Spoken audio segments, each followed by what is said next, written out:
नमस्कार। यदि मैं आपसे कहूं कि चाइना ने भारत में 6 साल से अरुणाचल प्रदेश के कुछ हिस्सों पर कब्जा कर रखा है, तो आपको लगेगा कि ये न्यूज़ तो कभी आई नहीं, सरकार ने हमें बताई नहीं, कोई विद्रोह हुआ ही नहीं इसको लेकर के, और ऐसी तो कोई किसी भी प्रकार की न्यूज़ नहीं है, ये तो फेक हो जाता है। But this is the real news. लेकिन सरकार इसको संज्ञान में ही नहीं ले रही और ना ही इसको ओपन कर रही है लोगों के सामने, और ना ही ये कह रही कि ऐसा कुछ हुआ भी है। लेकिन ये बात आखिर सामने कैसे आती है?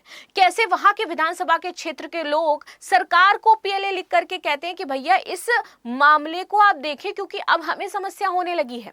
हमें जो चाइनीज सैनिक है वो रोज प्रताड़ित करते हैं। हमारे क्षेत्र चारागाहों को उन्होंने अपना क्षेत्र बता दिया है, और हमारे जो चारागाहें हैं, जहां अपनी भेड़ बकरी कहीं भी भेजते हैं तो वो वापस नहीं आती हैं। हम बहुत ज्यादा त्रस्त हो चुके हैं। अब इस समस्या का समाधान आप बता सकते हो। और इवन जब उन्होंने ये पीएलए दायर करी है ना, तो उसमें उन क्षेत्रों को भी बताया है जिस पर अभी वर्तमान समय में चाइना ने कब्जा करके रखा है, और वो 1-2 नहीं बल्कि आपके 5 और 6 से ज्यादा क्षेत्र हो जाते हैं। तो चलिए इसी के बारे में बातचीत कर लेते हैं, और क्यों हमारी गवर्नमेंट इसको देख ही नहीं रही है। जैसे मणिपुर के मुद्दे पर शांत हो गई थी, इस मुद्दे पर क्यों वो कोई एक्शन नहीं ले रही है, इस पर भी हम लोग बातचीत करेंगे।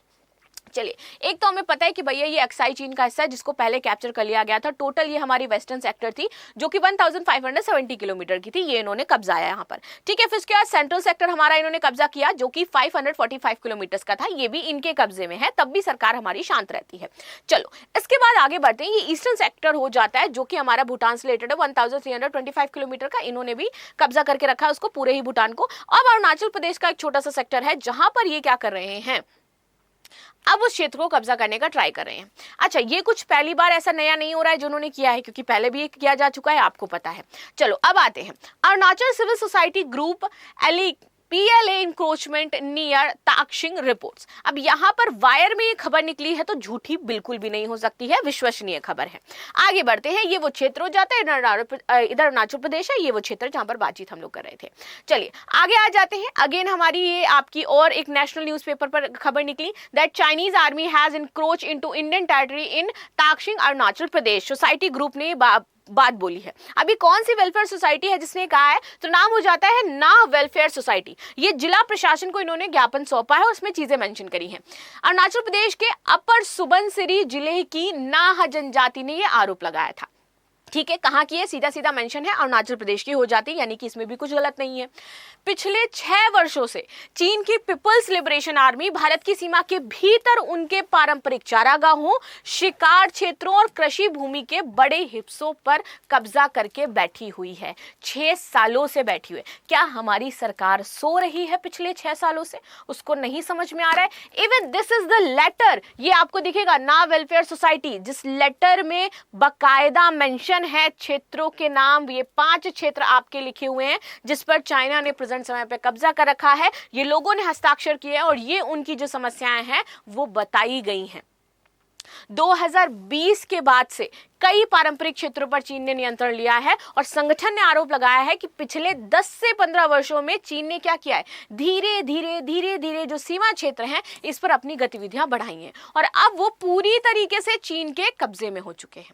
नाउ ये क्षेत्र कौन से हो जाते हैं जो सोसाइटी ने मेंशन किए हैं? ये क्षेत्र है आपका ओइपिंग जो कि असाफिला एरिया में आता है, पानियार जो कि आपका चुजारता एरिया में आता है, मारफान जो कि आपका मारनाफे क्षेत्र में आता है, पोर्टलांग लेक, और साथ ही साथ हमारी टिंगडिंग टांग तीजी हो जाती है। ये वो क्षेत्र हैं जिस पर प्रेजेंट समय पे अरुणाचल प्रदेश के जो हमारे हैं, हमारी टेरिटरी है, उस पर चाइना ने कब्जा किया है।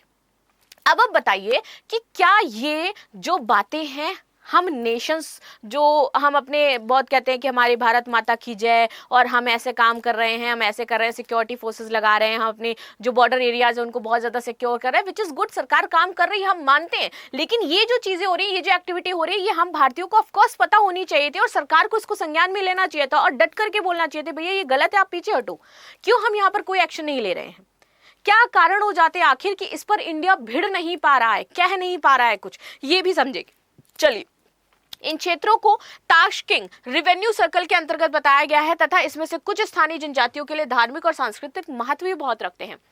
अब आते हैं, पहले द्वारा भारतीय क्षेत्र में सड़क निर्माण किया जा रहा है, यानी कि पीपल्स लिबरेशन आर्मी जो कि चाइना की है, तो इन क्षेत्रों में वो क्या कर रही है, सड़कों का निर्माण कर रही है। और क्या कर रही है, सैन्य शिविर लगा रही है, प्लस धीरे धीरे, जिसको हम कहते हैं समाली स्लाइसिंग रणनीति के माध्यम से भूभाग पर नियंत्रण बना रही है, कि थोड़ी भूभाग पर लेकर के, जैसे कि अभी मान लो 100 मीटर का क्षेत्र ले लिया, फिर आगे 100 मीटर, फिर 100 मीटर, और ऐसे करके धीरे धीरे वो पूरा क्षेत्र अपने कब्जे में कर रही है। तो ये आपकी क्या कर रही है, इस्लामी स्लाइसिंग के नाम से ये धीरे धीरे हमारे भूभाग पर अपना कब्जा जमाती है। स्थानीय लोगों को पारंपरिक आजीविका क्षेत्र तक ये पहुंच बाधित कर दे रही है। अब इससे होता क्या है कि भैया देखो, अब स्थानीय लोग हैं, उनको अपने चारागाहों में अपनी गायों को चराना है, वो उनकी आजीविका है। ये जो आर्मी मिलिट्री के लोग हैं वो वहां तक उनको पहुंचने ही नहीं दे रहे हैं, वहां तक जाने ही नहीं दे रहे हैं। दैट्स व्हाई यहाँ पर प्रॉब्लम क्रिएट हो रही है।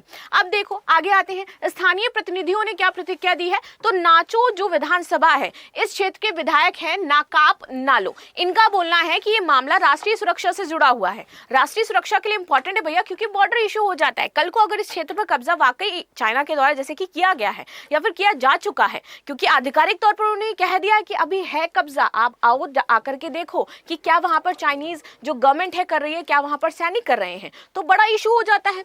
अब अगर ऐसा हो चुका है, आधिकारिक सत्यापन तो बहुत ज्यादा जरूरी है ना, कि सरकार जाए और देखी जा करके कि हाँ क्या मामला हो जाता है। अगर उनके चारागाहों को वहां पर एक्सेस नहीं करने दिया जा रहा है, उनके भेड़ बकरियों को वो लोग ले रहे हैं, वापस नहीं कर रहे हैं, तो यानी कि आप धीरे धीरे क्या कर रहे हो, उनकी जो जरूरत की चीजें उनसे आप उनको कट डाउन कर रहे हो, उनको प्रॉब्लम हो रही है।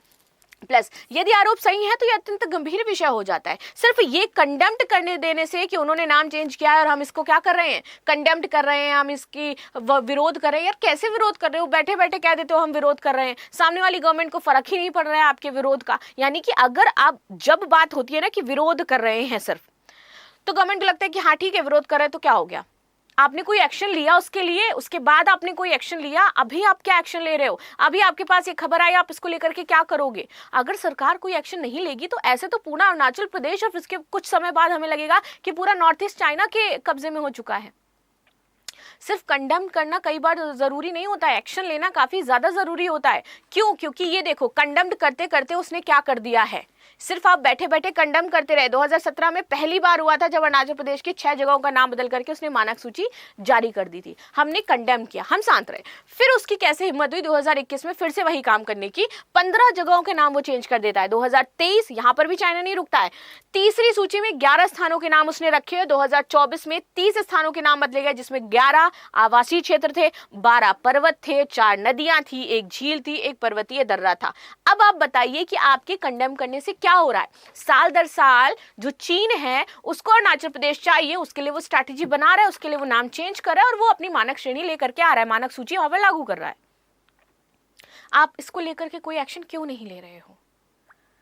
And this action is very important because finally इस बार तो वहां के लोग कह रहे हैं कि हमें प्रॉब्लम है।